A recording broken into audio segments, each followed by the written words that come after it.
So there's this person, confident laugh, expensive sneakers, always has an opinion on everything from crypto to cooking oil, and you'd swear they've never doubted themselves a day in their life. Except, watch what happens when someone casually disagrees with them in a group chat. 3 paragraphs, screenshots, a follow-up voice note.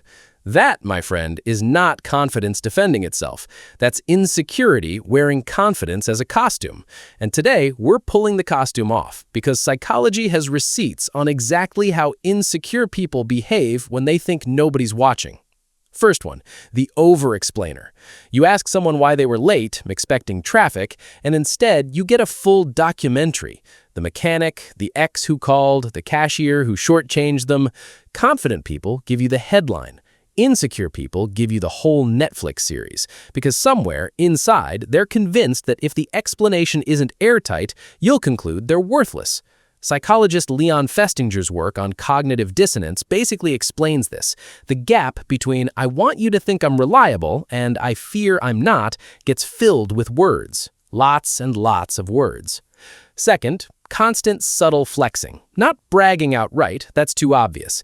This is the art of mentioning the trip to Cabo while talking about traffic, casually dropping "my boss" into a conversation about Monday mornings.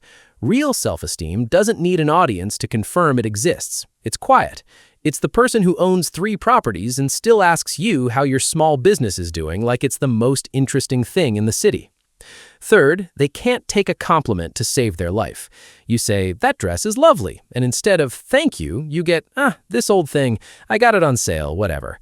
Deflecting compliments feels like humility, but half the time it's insecurity refusing to let anything good land, because deep down they don't believe the compliment is true. Fourth, they roast you before you can roast them. Ever notice the person who insults their own hair, weight, or salary before anyone else gets the chance?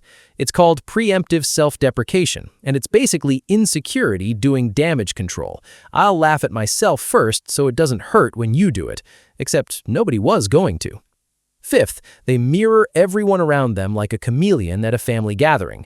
Different music opinions with different friend groups, different slang depending on who's in the room, agreeing with whoever spoke last. Psychologist Carl Rogers talked about this. When your sense of self isn't solid, you outsource your personality to whoever's standing next to you because it feels safer than risking disapproval. Sixth, they need the last word, always. Not because they're right, because losing an argument, even a tiny one about pizza toppings, feels like losing something bigger than pizza toppings. Being wrong touches the insecurity, not the topic. And seventh, the big one, they go quiet, or worse, get slightly mean when someone close to them succeeds. Not because they're evil, because someone else's win in an insecure mind quietly translates to, "And what have you done?" Social comparison theory, first proposed by Festinger too, actually predicts this exact reaction. We measure our worth by glancing sideways at everyone else's scoreboard. Here's the twist, though.